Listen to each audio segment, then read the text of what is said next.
दोस्तों, आजकल हर जगह डेटा का ही बोलबाला है। चाहे आप इंस्टाग्राम पर स्क्रॉल कर रहे हों या अपने फिटनेस ट्रैकर से डेटा ले रहे हों, हर चीज़ का डेटा ही राजा है। और अगर आप इस डेटा की ताकत को समझकर अपनी लाइफ में सफलता पाना चाहते हैं, तो डेटा साइंटिस्ट बनना आपके लिए एक बेहतरीन करियर ऑप्शन हो सकता है।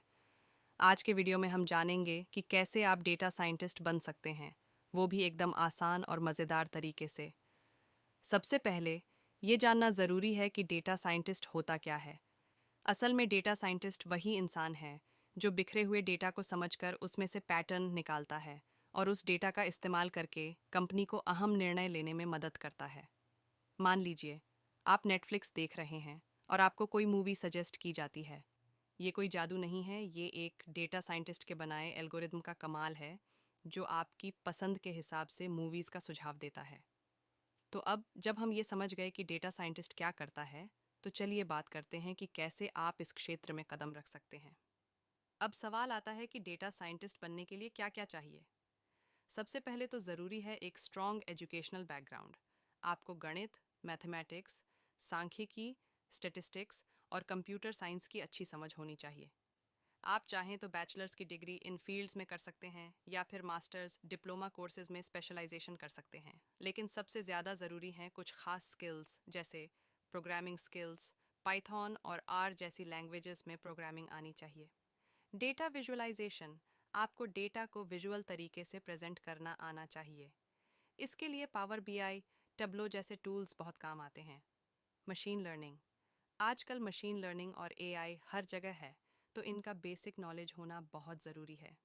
अगर आपके पास ये स्किल्स हैं, तो आप डेटा साइंस की दुनिया में कदम रखने के लिए पूरी तरह तैयार हैं। और घबराइए मत, ये स्किल्स आप ऑनलाइन कोर्सेज से भी सीख सकते हैं, जैसे कोर्सेरा, यूडेमी और गूगल का डेटा एनालिटिक्स सर्टिफिकेट। आपको बस सीखने की लगन होनी चाहिए, बाकी दुनिया की हर जानकारी इंटरनेट पर मौजूद है। अब चलिए जानते हैं स्टेप बाय स्टेप कि आप डेटा साइंटिस्ट बनने के सफ़र की शुरुआत कैसे कर सकते हैं। Step 1, learn the basics of programming और मैथ, पाइथन और आर जैसी लैंग्वेजेस को सीखें। साथ ही गणित और सांख्यिकी की बेसिक नॉलेज बहुत ज़रूरी है। आप शुरुआत के लिए खान एकेडमी या कोड एकेडमी जैसी वेबसाइट्स का इस्तेमाल कर सकते हैं। Step 2, master data science tools और लाइब्रेरीज।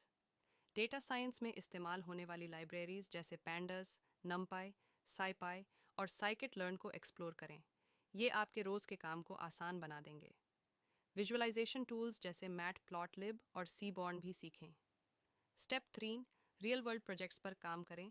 अपने सीखे हुए स्किल्स को प्रैक्टिस में लाने के लिए कैगल जैसी वेबसाइट्स पर प्रोजेक्ट्स करें।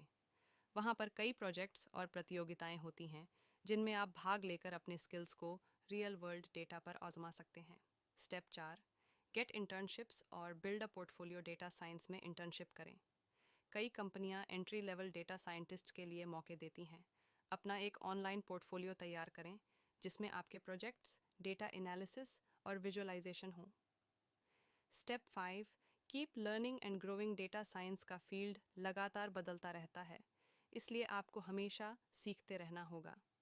नए ट्रेंड्स पर नज़र रखें और अपनी स्किल्स को अपडेट करते रहें। अब एक बहुत ही दिलचस्प सवाल, डेटा वैज्ञानिक की सैलरी कितनी होती है? भारत में एक डेटा साइंटिस्ट की औसत सैलरी 6 से 10 लाख रुपए सालाना से शुरू होती है और एक्सपीरियंस बढ़ने के साथ ये 20 से 30 लाख रुपए तक भी जा सकती है। अमेरिका और यूरोप में ये सैलरी कहीं भी जा सकती है, ज़्यादा है।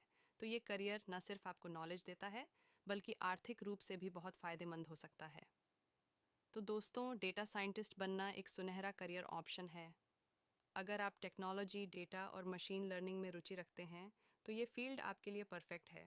याद रखिए, इस सफ़र में धैर्य और निरंतर प्रयास सबसे ज़रूरी हैं। सीखते रहिए, कोशिश करते रहिए और आपको सफलता ज़रूर मिलेगी। अगर आपको ये वीडियो पसंद आया हो, तो इसे लाइक और शेयर करें और सब्सक्राइब करें ताकि हम आपको और ऐसे ही करियर गाइड्स देते रहें। थैंक यू फॉर वॉचिंग और मिलते हैं अगले वीडियो में। जय हिंद।